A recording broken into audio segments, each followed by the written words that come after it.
Hello' বন্ধু বান্ধৱীসকল, এয়া চাওক গাহৰি ইমান ডাঙৰ ডাঙৰ পিচ কৰি লৈ আছোঁ। আজি গাহৰি বইল খাব মন গ'ল, সেইকাৰণে গাহৰি বইল বনাইছোঁ। এয়া লাই পাতেৰে আৰু লগতে আছে কেকেৰা ভাজি আৰু গাহৰি আৰু বহুতো আইটেম আছে। এইখিনি বনোৱা দেখুওৱা নাই, এইখিনিয়ে বনোৱা দেখুৱাই আছোঁ আপোনালোকক।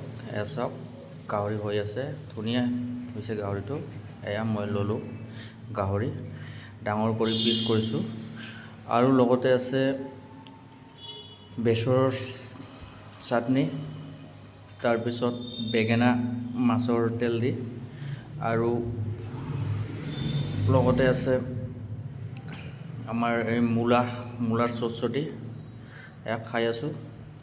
এয়া চাওক কিমান ডাঙৰ পিচ। এতিয়া মই খাম। ধুনীয়া হৈছে মাংসটো। আৰু লগতে এয়া কেকেৰাও খাম এতিয়া। কেকেৰা ফ্ৰাই একদম বঢ়িয়া হৈছে ফ্ৰাইটো। আৰু লগতে আছে সৰু মাছ কোমোৰা দি বনাইছোঁ, লাউ দি। এয়া গাহৰি খাই আছোঁ এতিয়া।